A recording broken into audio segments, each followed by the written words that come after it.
This farm belongs to us now. My mother-in-law's voice crackled through the phone, dripping with satisfaction. We've changed all the locks, and you can forget about ever stepping foot on this land again. I stood in my kitchen, gripping my coffee mug so hard my knuckles turned white. Through the window, the city skyline seemed a world away from the sprawling farmland I'd grown up on. The property isn't yours to take, Diana, I replied, keeping my voice steady despite the anger bubbling inside me. My name is Olivia Parker, and at 32, I was listening to my mother-in-law steal my family's legacy. The 300-acre farm had been in my family for 4 generations, and now, barely 3 months after my grandfather's passing, Diana thought she could simply claim it as her own. Oh, but it is, she sneered. The new deed is already filed.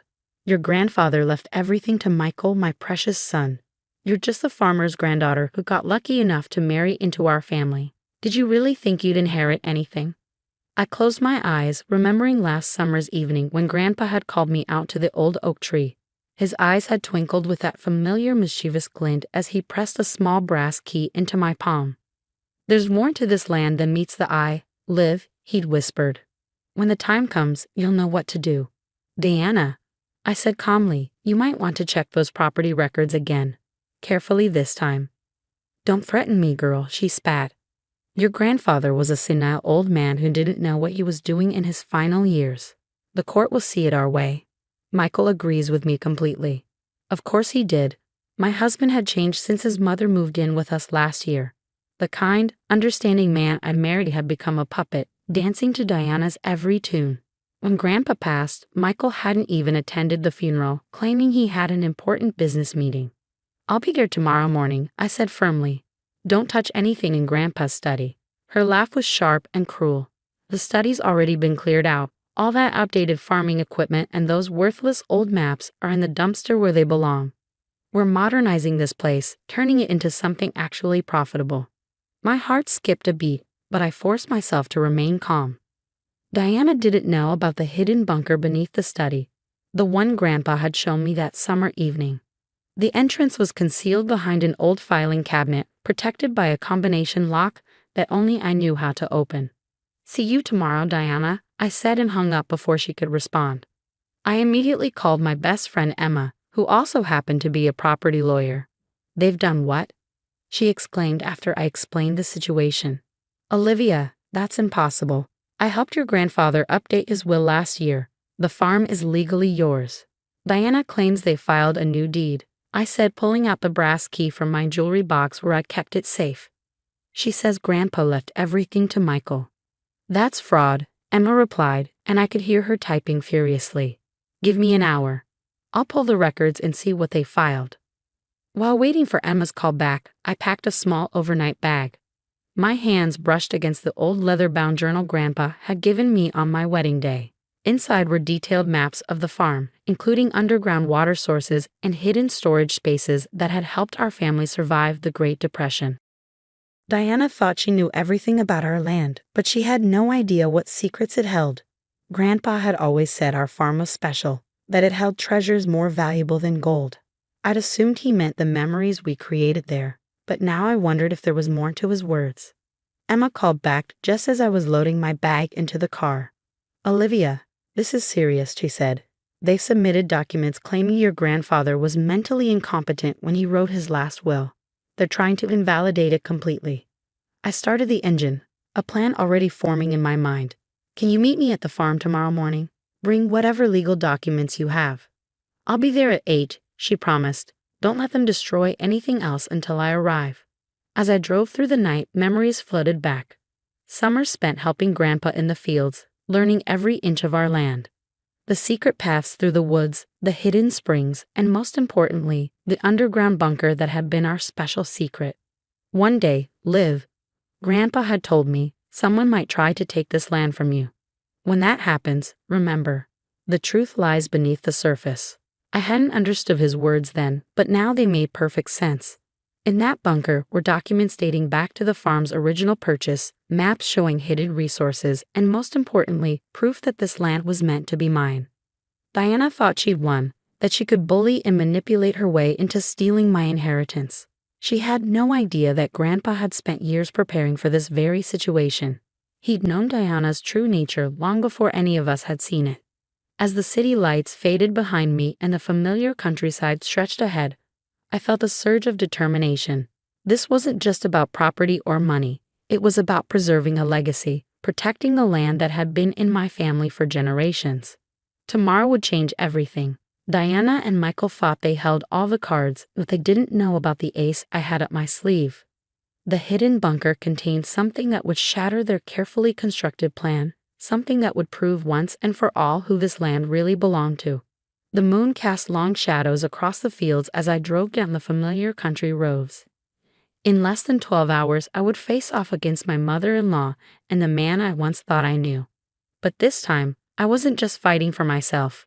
I was fighting for Grandpa's legacy, for the land he loved, and for the truth he trusted me to protect. The brass key felt warm in my pocket, a reminder that some things were worth fighting for. Diana had no idea what was coming, but by tomorrow evening, she'd learn that you don't mess with a farmer's granddaughter, especially one who knows where all the secrets are buried. The familiar gravel crunched under my tires as I pulled up to the farmhouse at dawn. The morning dew still clung to the grass, and the old oak tree cast long shadows across Grandpa's carefully tended garden. Everything looked the same, yet somehow different, like a photograph slightly out of focus.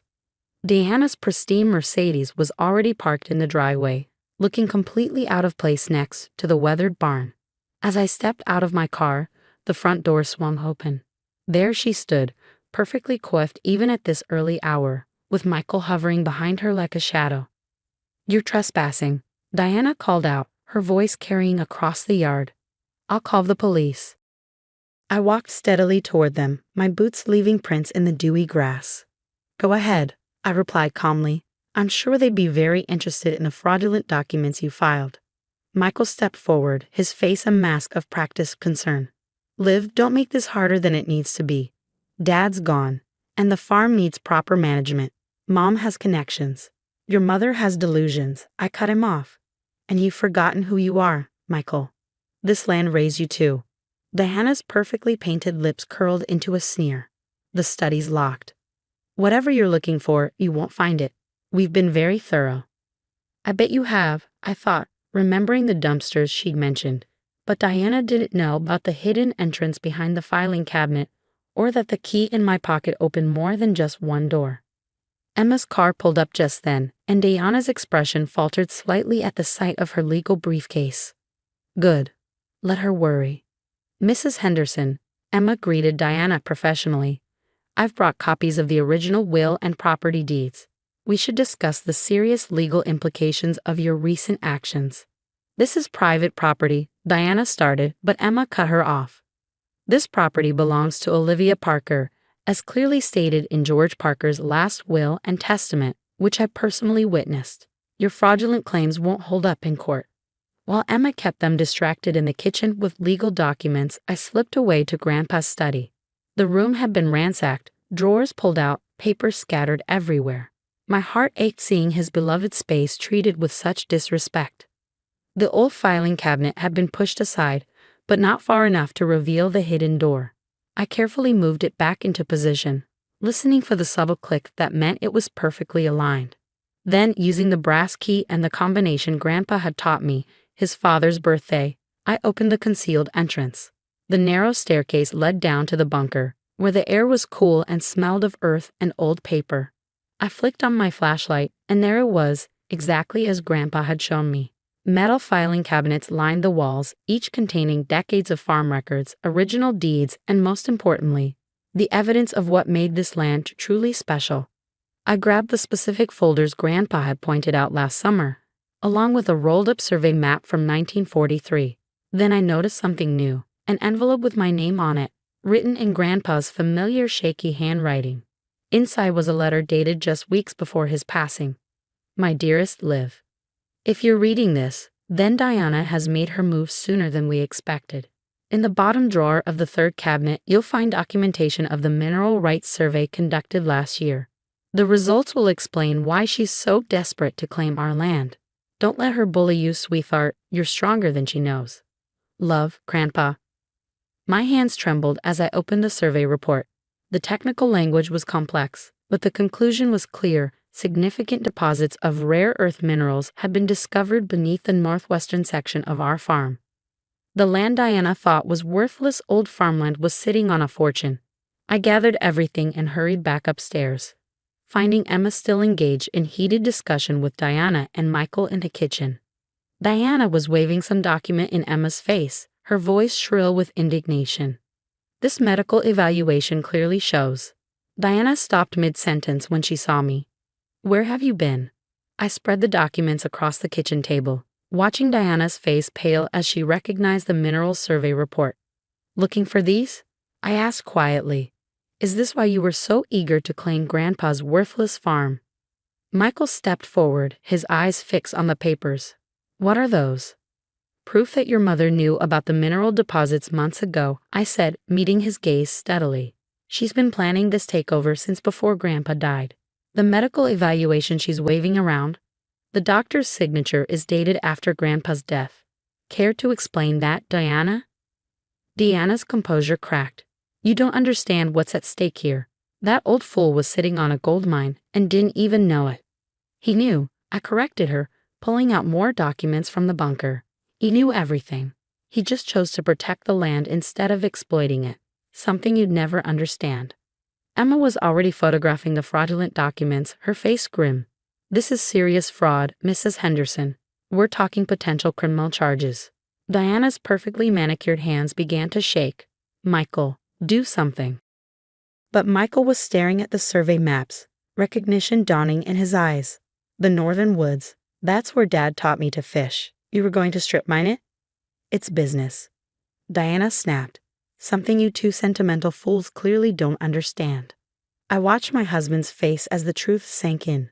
For the first time in months, I saw a glimmer of the man I married, the one who used to love this land as much as I did. "Get out," Michael said quietly, surprising us all. "Mom, get out. Now." Diana's face contorted with rage. "After everything I've done for you?" "Everything you've done has been for yourself," he cut her off. "Dad was right about you. Get out before we press charges." I stood there, documents spread across the kitchen table where I'd eaten countless meals with Grandpa, watching as Diana grabbed her designer purse and stormed out. The screen door slammed behind her, and her Mercedes peeled out of the driveway, leaving a cloud of dust in its wake. The silence that followed was heavy with unspoken words. Michael turned to me, his shoulders slumped. "Liv, I'm so sorry. I didn't know. I should have." I held up my hand, stopping him. "We'll talk later. Right now, Emma needs to file these documents with the court and start proceedings to clear the fraudulent claims." As Emma gathered the papers, I walked to the window, looking out over the fields that had sustained my family for generations. The morning sun had burned away the dew, and the land stretched out green and alive in every direction. Grandpa had trusted me to protect it, and I had. But the battle wasn't over yet. The weeks following Diana's dramatic exit were filled with legal proceedings and difficult conversations. Emma worked tirelessly to clear the fraudulent claims, while Michael and I began the painful process of rebuilding trust. One evening, as the sun set over the cornfields, we sat on the front porch swing, just like Grandpa used to do. The familiar creaking of the chains filled the silence between us. "I found more letters," I said quietly, pulling out a stack of weathered envelopes from my pocket. "Grandpa wrote them over the years, documenting everything Diana tried to do to get control of the farm." Michael took them with trembling hands. "He knew. All this time." "He knew she was playing a long game," I replied, watching his face as he read. "That's why he prepared everything so carefully. He wasn't just protecting the land from her. He was protecting us too." The letters revealed a pattern of manipulation spanning years. Diana had tried multiple times to convince Grandpa to sell, each offer more aggressive than the last. But he'd stood firm, knowing the true value wasn't just in the minerals beneath the soil, but in the legacy the land represented. "I've been such a fool," Michael whispered, his voice thick with emotion.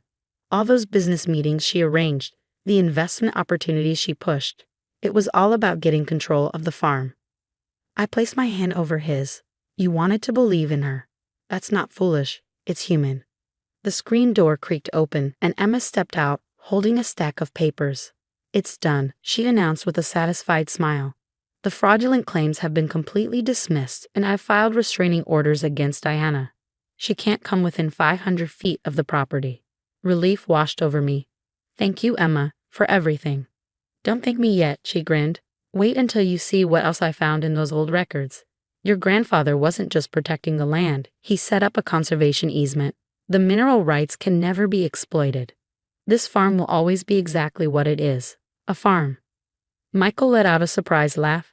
He really did think of everything. That he did, I agreed, thinking of the bunker and its carefully preserved documents. He knew this land's real value isn't in what's beneath it, but what grows on it. Over the next few months, Michael and I worked to restore what Diana had tried to destroy. We replanted Grandpa's vegetable garden, repaired the old barn, and slowly found our way back to each other. The farm became our healing ground, just as it had been for generations before us. Diana made one last attempt to challenge the will, but her case crumbled when her fraudulent activities came to light.